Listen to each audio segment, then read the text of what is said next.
Welcome to our second session on the Accelerate stage at IBTM 2022. Thank you for joining us. Joining you very shortly is Grant Dudson from Chorus Agency.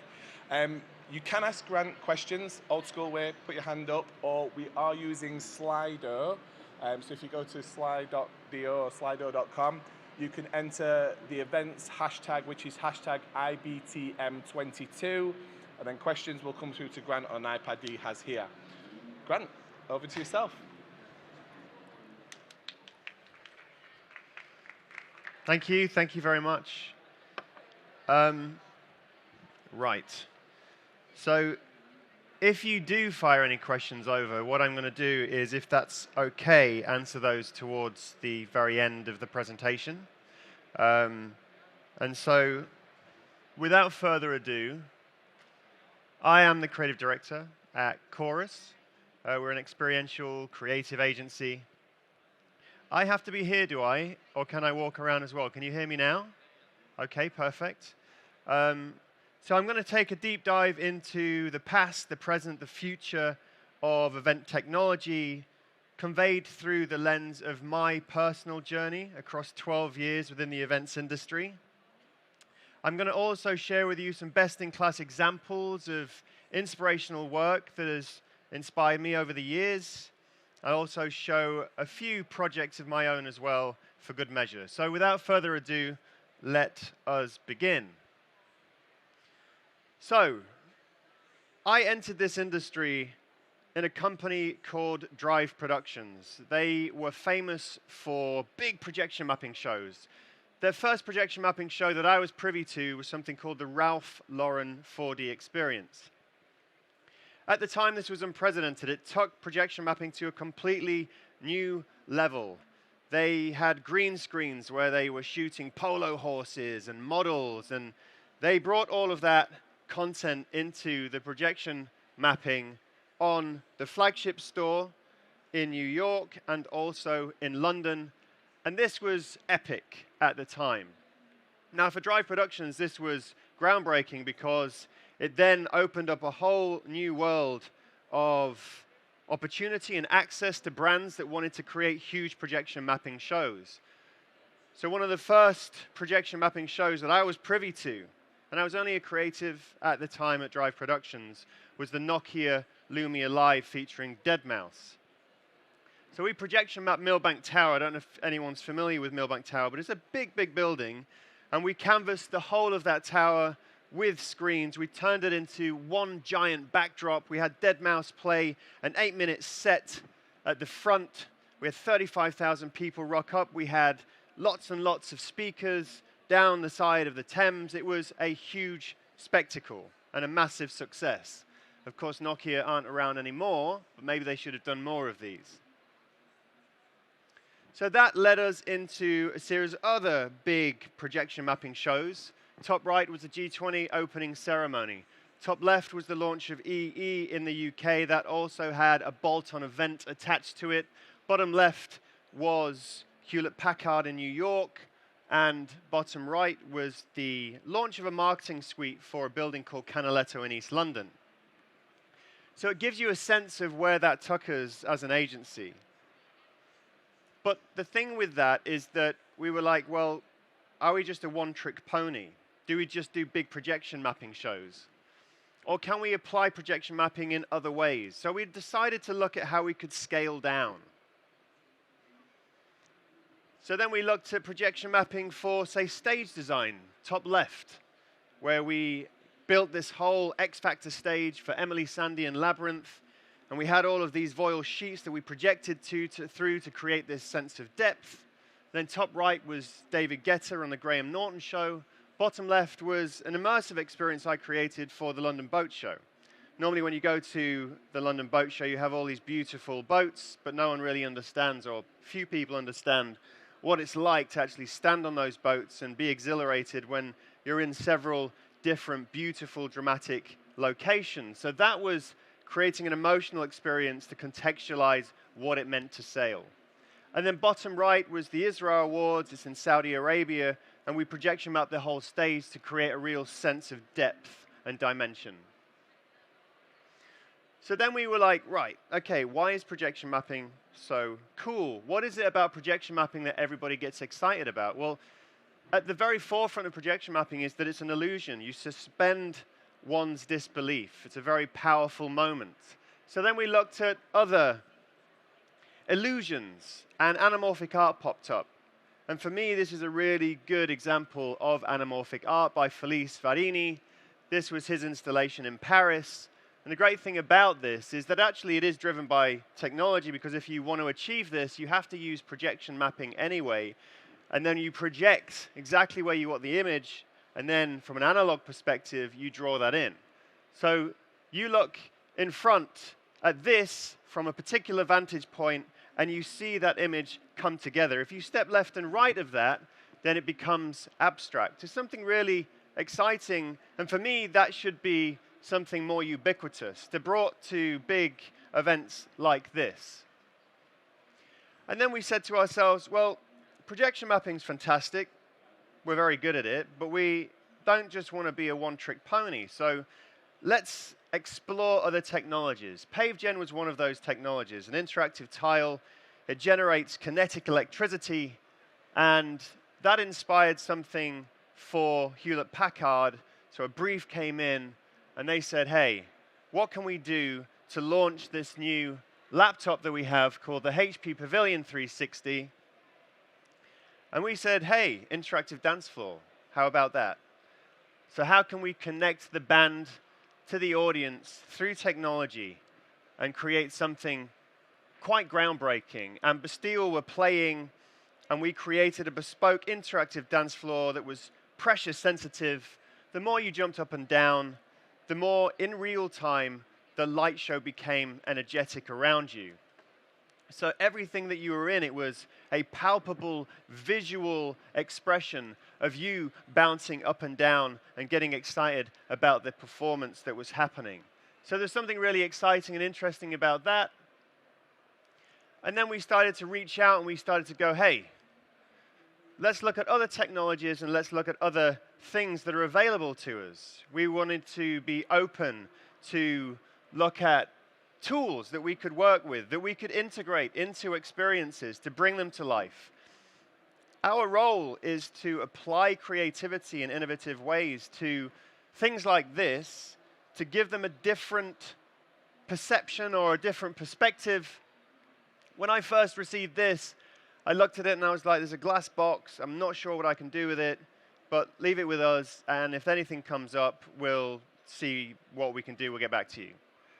And so Deezer, they said, hey, we want a UK awareness campaign. What can you do for us? So seeing as we already had this clear idea concept, I thought it'd be a really good idea to put all of these emerging artists in the back of this glass box, and we toured them up and down the UK through lots of different high footfall locations. And the whole point of this is that you would see these guys. It was a silent concert experience. People would walk past, they would see everybody having a great time, but the one thing that was missing was the music. Now, the whole point there was that if you actually wanted to listen to the music, you would then subscribe to Deezer, and it was free subscription. So their subscription went up 900% as a result of this campaign. Virtual reality. It was something that really did pop up on everybody's radar in 2015 with Google Cardboard, with Oculus Rift at the time, HTC Vive. They were a little bit clunky. People were feeling sick. You were seeing on social lots of people putting their headsets on, falling over. It was a little bit of a mess, because it's ultimately important that you get that content right. And that content in the virtual world needs to honor how you feel and what your orientation is like in the physical. It needs to marry up. Otherwise, you become disorientated and you feel sick. So we had the opportunity where we had Jaguar and CAA come to us to launch their F-Pace. And we wanted to liken the exhilaration of what it was like to drive a Jaguar F-Pace with being, say, Andy Murray on centre court at Wimbledon. So there's a whole campaign created around that. And it's just a really interesting way of going, hey, you don't have to drive the car. There are other ways to connect with the sentiment of driving this car. How does it feel? And the feeling of having that headset on and being on that center court was something to behold. And again, it got people talking, then people booked test drives, and that was also a pretty successful event. And we had all of these pop-up activations at Goodwood Festival of Speed and also Waterloo Station. And then I looked at other stuff that was happening. In 2015-16, there was a whole rise in immersive art. And Yayoi Kusama was driving that. And it was really only in the art scene at that time. But I looked at the queues outside the Tate, outside the Saatchi Gallery for these types of experiences. And for me, it was a no-brainer. It was like, why are brands not tapping into this? So I took that logic. We had an opportunity at the time, back in 2015, to go into a big Ford press launch and reinvigorate the presentation format. So I took an immersive art lens to what we could create. And so everything from a pitch black labyrinth, for example. And so you would walk into this labyrinth, you couldn't see where you were going, you were forced to touch the walls and navigate through using your sense of touch. It was this whole sensory deprivation. And we lined the different walls with lots of different texture, going from natural materials like tree bark and grass to the next section, which was bubble wrap and sticky tape. And then eventually you'd enter into the section of this labyrinth that was all about the different materials you'd find within the interior of the car. So you'd have the calf leather, you'd have the stitching, the paneling. And by the time you got to that section, you would feel the interior of that car in a way you would never feel before. And then when you left that experience, you would have that conversation with the interior designer of the car. And that would contextualize the whole experience. And it meant people were so much more engaged in what she had to say about why she'd chosen the materials she'd chosen for the interior of that car. And then this was, again, just combining projection mapping. It was all about the 360-degree sensors around the car and how to bring that to life through experiential, through something that is memorable. This is one of the oldest technologies we know of, Pepper's Ghost. And so you see how it works. There was a projector onto a figure. Then you have a glass at 45 degrees, creating this sense of holographic illusion. It's back in the Victorian days. This is now what that looks like. So a series of, and they are not holograms, it is a holographic interpretation, and it looks like a hologram. But again, top left is hypervision. It is fans spinning round at a colossal rate to create this gorgeous 3D visual that looks as though it's just floating in midair. Top right was something that I worked on for Disney Infinity, where we used something called hologorge. You can't see it until you project light onto it. Bottom left is something you're probably all familiar with, which is the resurrection of Tupac at Coachella. And bottom right is a holographic pyramid. So it just gives you a sense of how the world that we're in is addressing how to bring holograms or holographic visualization to life. So where has that all taken us? Where are we now? So TeamLab, I'm a huge fan of. You know, looking at all of the projection mapping that I've shown you already, looking at the immersive art and how we are compelled to build worlds that people enter into. We need to transport them, transport their mindset. This is where everything is going now. Anything that you've seen in terms of Van Gogh and all of these kind of immersive art galleries that we're seeing pop up, this was very much the beginning of that.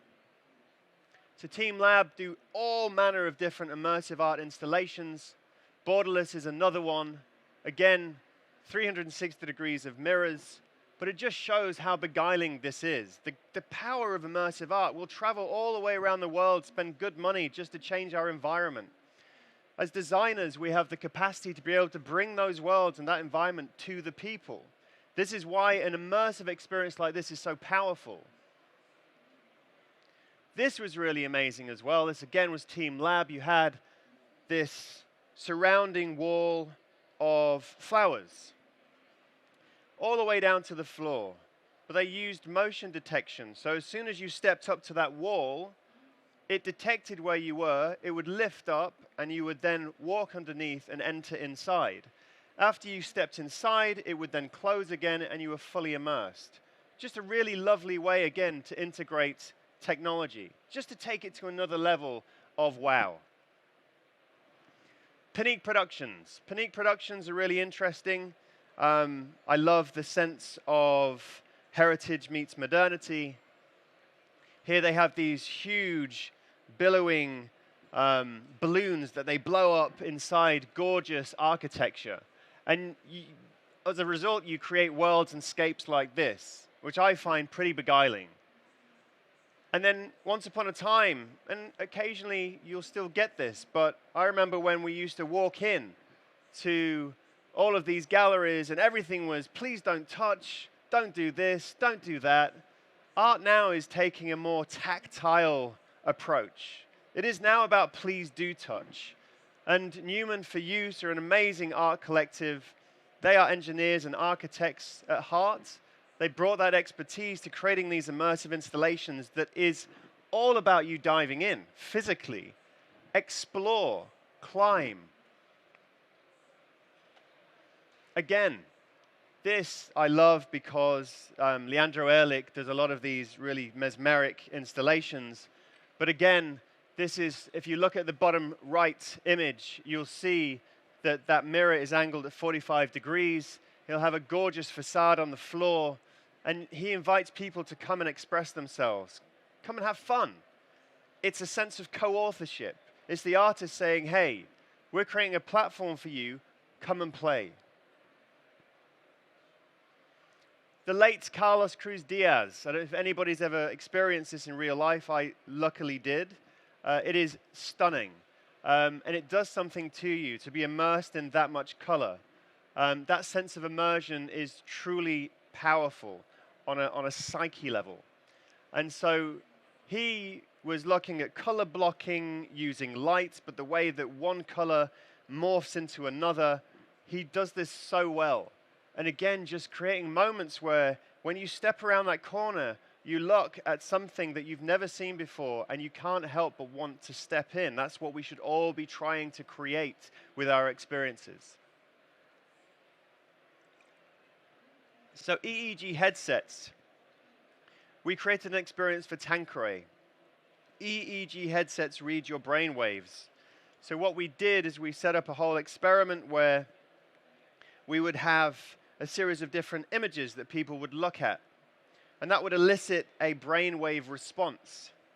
And then we would take a reading from that brainwave response, and then we would define what their taste preference looked like, and then ultimately deliver their perfect cocktail as a result of that reaction. It was 100% accurate. Nobody went, oh, no, you've got that wrong. So it's really interesting when technology is used in that way. So I've shown you a little bit of the whole holographic imagery. This is now where it's been taken. And so motion capture, we've got ABBA.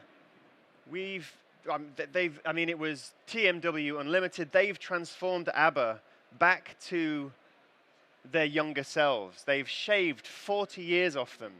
And then they've taken them to stage as their younger selves. And bottom right is pretty much what the crowd sees. It's a huge concert, massively successful. And so if you look at this and you kind of go, well, what's the potential of this?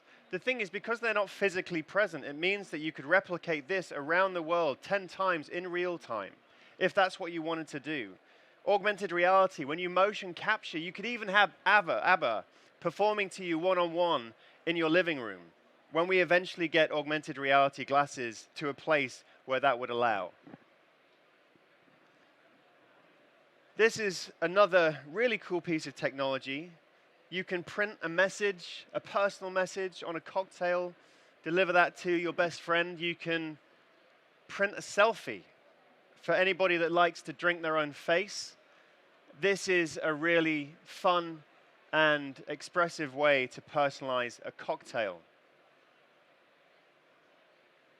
And that leads me into one of our annual events called World Class, the World Championships for Bartenders, one of Diageo's flagship events. And so you see all of the thinking and everything that I've kind of walked you through being pulled into this world that we were creating. This was also live broadcast over 21 million people, but we needed to create environments, and not one environment. And I'm talking also about this called the liminal zones. So top right, it's about corridors, the spaces between the spaces. You need to focus on those as designers as well. It's really crucial. And so top left, again, immersing the audience in an environment of Tanqueray. Bottom left, we put real grass. We had to take over this whole it was a warehouse, so having real grass on the floor was a real moment for a lot of people as soon as they walked in.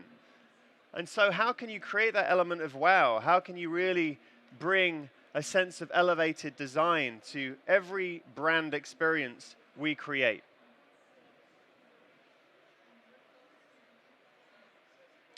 Oh, so Tudor. There was a whole expedition called the Great British North Greenland Expedition. And many military men were sent to explore North Greenland for the first time, and they were all gifted a Tudor watch. All of those Tudor watches went missing over the last 70 years, apart from one that was found only a year ago. So Tudor, off the back of that, created a whole watch collection. So we designed the launch and we produced the launch, and it was really important for us to create a world that people stepped into that honored that expedition, to really honor what it might be like to step into North Greenland. Well, we couldn't do it with ice. So what we did is we looked at creating an installation, a fully immersive installation that captured that sense of storytelling in an immersive way. And the same with Talisker, 44-year-old Forest of the Deep. We were tasked with creating a kelp forest. How do you create a kelp forest using technology? We used projection mapping. We used voile fabric again to create this world, a 3D audioscape. So the moment people entered into this tasting, they found themselves in this immersive scape. And they navigated through, and it again connects with them on a visceral level. It's so crucial. If you want to engage your audience, you need to connect with them, give them that sense of feeling. And so by the time they navigated through this world that we'd created, and it was all about Talisker, all about rewilding the oceans, and this was also, it went live on World Oceans Day. You get to that tasting, and you are so much more engrossed in the narrative, and you want to know more because of the experience you've just had. So where does this take us now? I've given you a little bit of a sense of where we've been, where we are currently. Metaverse. So the metaverse is a thing that a lot of people are talking about at the moment. You can see as well how many brands are already diving into this, from Louis Vuitton, top left, where they've created something called Louis the Game. Travis Scott, that was actually around the pandemic, but was unprecedented in terms of its engagement. It was a virtual concert. Gucci created a whole world where you could step virtually into this Gucci landscape. You could make purchases. You could navigate through. And Joytopia by BMW, bottom left, which was all about a big virtual concert with Coldplay. It gives you a sense of where the metaverse is heading. A lot of people go, I'm a metaverse expert. I personally think at the moment it's just about asking the right questions. We are heading in that direction. But I think the metaverse for me will work properly when there is one platform for everyone to frequent. I think that's really important. If this is a virtual world that we will all enter into, and eventually we will in some capacity or another, it needs to be one. Whether that be Google, whether that be Meta, mark my words, it eventually will be one. Placemaking.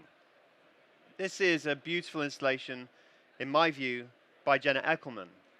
She creates these gorgeous tapestries and projection maps them.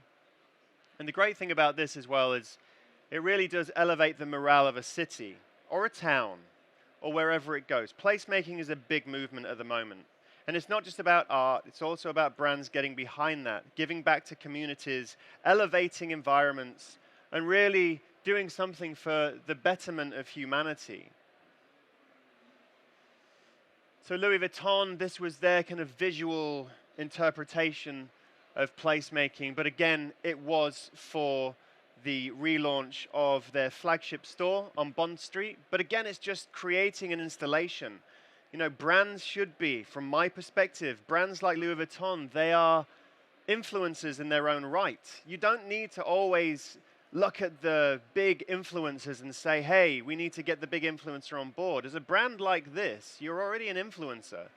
You know, what you can do is champion under-the-radar talent, which I think is really exciting. Lots of, you know, who is the next Rafiq Anadol? Who is that person? So as a brand, I think it's important to look for that emerging talent and to get behind them, discover those people, give them the platform that they need. This is something we also worked on conceptually for Johnny Walker Princess Street, just to give a sense of what we could bring as a mode of placemaking to their brand home in Edinburgh. You have 7,000 coasters top right. Top left was a floral installation and 2 other different interpretations below. And then again, experiential art is a big thing. It's putting the audience at the heart of that creative expression. It is co-authorship. It's creating, as an artist, a world that you invite people into, and then you say, hey, here are the tools. You become the artist. Let's be the artists together.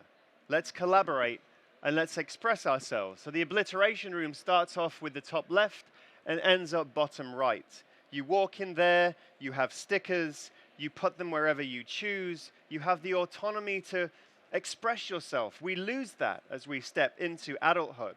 We have it as children, but we're told to grow up as soon as we get to 14 years old, and suddenly it's, okay, I'm going to grow up and I'm going to be sensible and I'm not going to play anymore and I'm not going to express myself anymore. We don't need to take that route. We can address this. Again, we all have a playful side, and brands need to tap into that.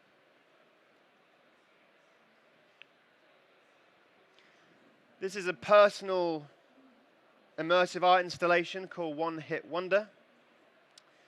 Imagine a huge room like this, 5 meters by 5 meters. You walk in one at a time.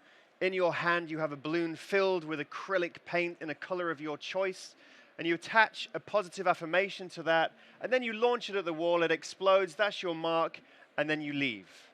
The next person then does that, and you have 100 people every day over 30 days. Now, obviously, those numbers are flexible, but you get the gist. And it explores something, a notion called emotional residue. An emotional residue is this whole theory that we leave energy behind. I don't know if you've ever walked into a room and felt a little bit uneasy, or if you've walked into a space and felt as though maybe there was a lot of celebration here. It could be a new home, it could be an office space, wherever. If you have this level of aspiration plugged into that space across 3,000 people, arguably, and this is the experiment, at the end, that would be a very palpably positive environment to be in. And then it becomes this almost immersive Jackson Pollock painting, driven by the people, for the people. 3D NFT.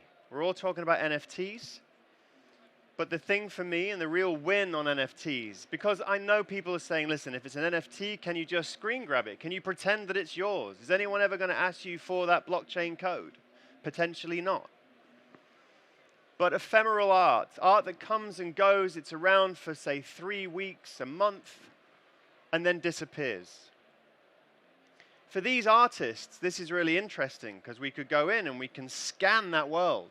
All of the immersive art that I've shown you so far could be taken, scanned, and could live online perennially way beyond the physical event. And so a 3D NFT with a gamified twist allows me to enter that world through virtual reality way after that physical event ever took place. Augmented reality. Now, one of the big factors here is this wearable technology. I don't think that this is necessarily going to take off from a level of just throwing these on when you're walking down the street or jumping on a tube, but maybe that will. But then they're still a little bit clunky. And so this was by Magic Leap, one of the augmented reality leaders at the moment. But where do we take this? Well, Meta and Ray-Ban have now taken this approach where ultimately now you're looking at mainstream adoption. Because a lot of the people in this room now are wearing glasses. I was wearing mine at the beginning, but then actually it makes my eyes a lot worse for some bizarre reason. But this is something that I think we would all buy into. And this as well becomes part of augmenting our everyday. And I don't know if many people know about augmented reality, but there are infinite benefits. Whether it's heart surgery, whether it's standing around a table and discussing a particular piece of architecture, whether it's beaming ABBA into your living room and sitting on your couch and having them give you a one-on-one performance. This is all available to you through augmented reality. We are just at the beginning, and it is very exciting. For me, this is even more exciting than the metaverse. So that gives you a sense of where everything is going. And I think, you know, we look at technology today, we look at how it becomes more affordable and therefore more accessible, and then it becomes a ubiquitous part of our everyday lives. So everything that you've seen, we'll see a lot more of. But no matter what we say about technology, how innovative it is, how interesting or cool it might be, it is nothing without the power of imagination behind it. And so that is my last slide, and if you have any questions, I'd be happy to take them. Thank you.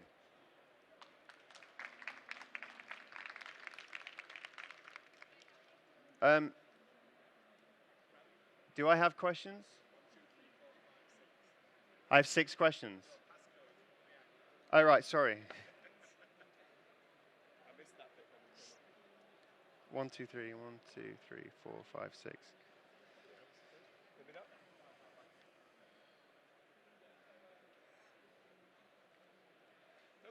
No questions? Oh, okay. Perfect.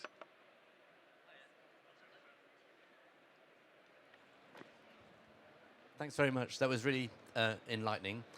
I focus all in the virtual world, so that was all experiential and going into the experience. And how are we going to bring that world into the virtual world? Because they will blend, and as you said, metaverse means different things to different people. So we're still, you know, there's no metaverse expert, I believe the same. But how are we going to blend both those worlds? I think based on what I've just shown you, and great question, by the way, thank you. The 3D NFTs is a really interesting segue into taking physical into virtual. Because if we created, say, an immersive art installation in the physical world, then we 3D scan it, and then we basically create it for the metaverse, that can then exist in the metaverse. So you would then be able to step into a Yayoi Kusama obliteration room in the metaverse.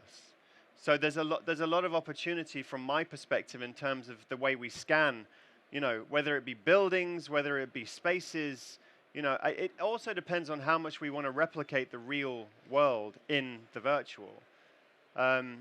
You know, you've got Earth 2.0, which is a complete replica of our physical world. And people are buying out, I think you can buy Chelsea Stadium for like 30 grand, right? I mean, it's still quite expensive, but especially if it doesn't go anywhere. But there are all these different platforms right now, and this is why I was saying as well, I feel like there needs to be, not necessarily a consolidation, but there needs to be a go-to virtual world, where as soon as we have that, whether it be Meta or Roblox or wherever, I think suddenly, if we all know that that's the place we're going to go to, then we can start to think about how we integrate the physicality into that. I don't know if that helps. Sorry, yeah.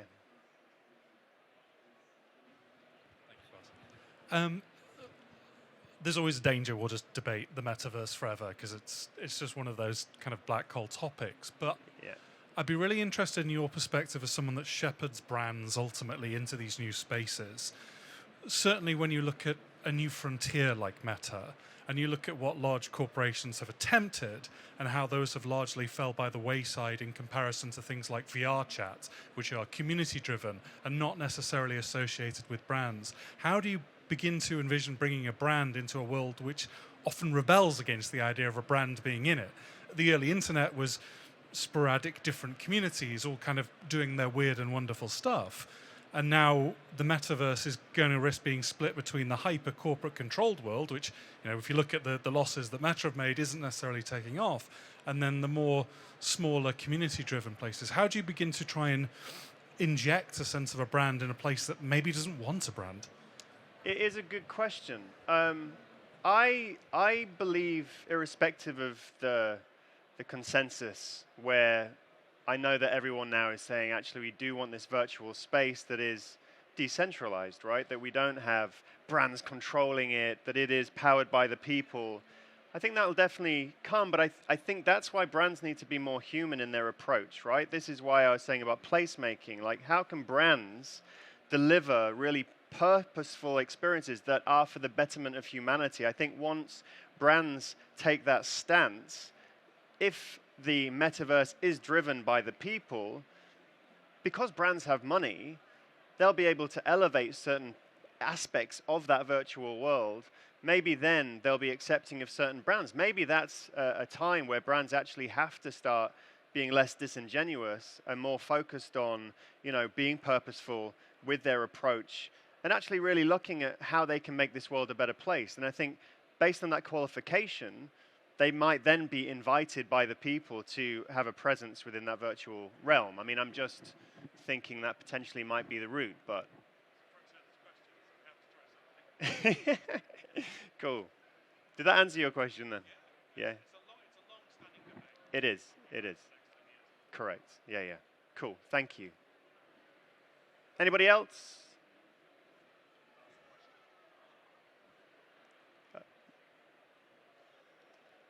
Fantastic. Well, thank you so much. I appreciate your time, and I bid you all a lovely day.